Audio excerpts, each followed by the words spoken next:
Assalamualaikum warahmatullahi wabarakatuh. Saya Riki Cahyo Wibowo, NIM B300200284, kelas F.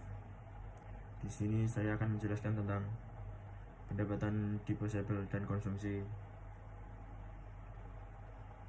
Hubungan pendapatan disposable dan konsumsi.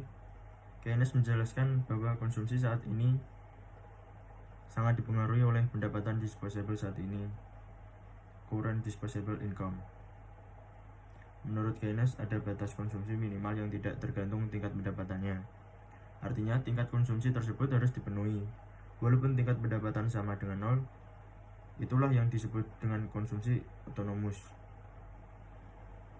Jika pendapatan disposable meningkat, maka konsumsi juga akan meningkat. Hanya saja peningkatan konsumsi tersebut tidak sebesar peningkatan pendapatan disposable yang dirumuskan dengan C sama dengan C0 plus B plus YD, di mana C adalah konsumsi, C0 adalah konsumsi otonomus, B sama dengan marginal propensity to consume, YD adalah pendapatan disposable.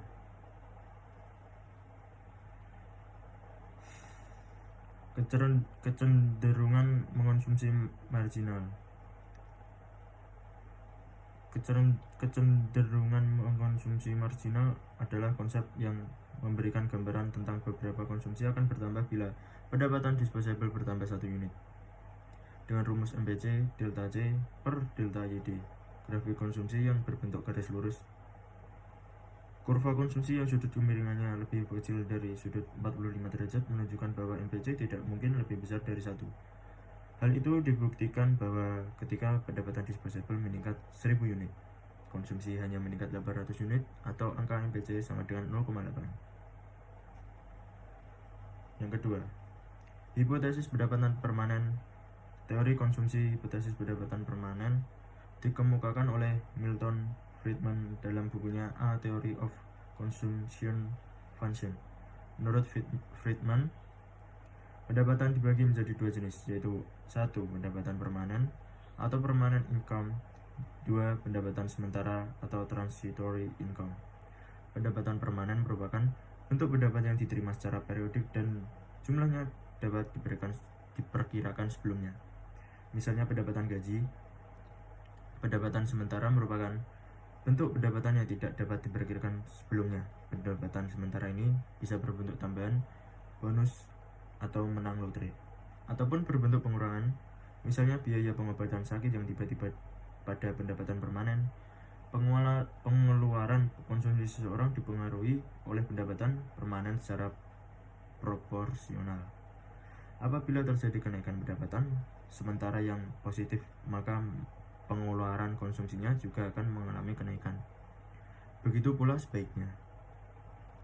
Dengan menggunakan asumsi bahwa konsumen bersikap rasional dalam mengalokasikan pendapatan yang diperoleh semasa hidupnya di antara kurun waktu yang dihadapinya, serta mengendaki pola konsumsi yang kurang lebih merata dalam waktu ke waktu. Menurut teori ini, konsumsi permanen seorang konsumen mempunyai hubungan yang positif dan proporsional dengan pendapatan. Dalam bentuk persamaan dapat dituliskan CP sama dengan K YP. CP adalah konsumsi permanen, YP pendapatan permanen, K adalah angka konstan. K atau angka konstan menunjukkan bagian atau proporsi pendapatan permanen yang dikonsumsi yang nilainya antara 0 sampai 1. Nilai K ini relatif stabil dan merupakan fungsi dari suku bunga atau R, kesukaan konsumsi atau U, dan rasio antara kekayaan manusiawi dan kekayaan non-manusiawi atau W. Hubungan ini dapat dituliskan K sama dengan F dalam kurung R, U, W.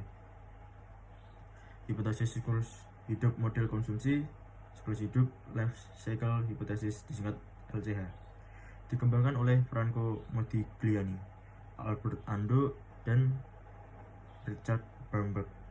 Model ini berpendapat bahwa kegiatan konsumsi adalah kegiatan seumur hidup. Sama halnya dengan model Keynes, model ini mengakui bahwa faktor yang dominan pengaruhnya terhadap tingkat konsumsi adalah pendapatan disposable. Hanya saja, mode siklus hidup ini mencoba menggali lebih dalam untuk mengetahui faktor-faktor apa saja yang mempengaruhi besar pendapatan disposable. Ternyata, tingkat pendapatan disposable berkaitan erat dengan usia seseorang selama siklus hidupnya. Model siklus hidup ini membagi perjalanan hidup manusia menjadi 3 periode. 1. Periode belum produktif. 2. Periode produktif. 3. Periode tidak produktif lagi. Yang keempat, pilihan antar waktu. Irving Fisher. Ekonomi Irving Fisher mengembangkan model yang digunakan para ekonom untuk menganalisis bagaimana konsumen yang berpandangan ke depan dan rasional membuat pilihan antar waktu, yaitu pilihan yang meliputi periode yang waktu berbeda. Model Fisher menghilangkan hambatan-hambatan yang dihadapi konsumen, preferensi yang mereka miliki, dan bagaimana hambatan mereka miliki, serta preferensi ini bersama-sama menentukan pilihan mereka terhadap konsumsi dan tabungan. Dengan kata lain, konsumsi menghadapi batasan atas beberapa banyak yang mereka bisa belanjakan yang disebut batal atau kendala anggaran, budget constraint.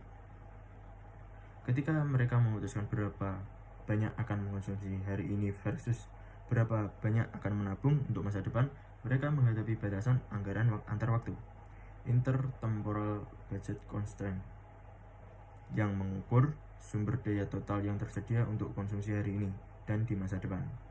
Sekian, terima kasih. Wassalamualaikum warahmatullahi wabarakatuh.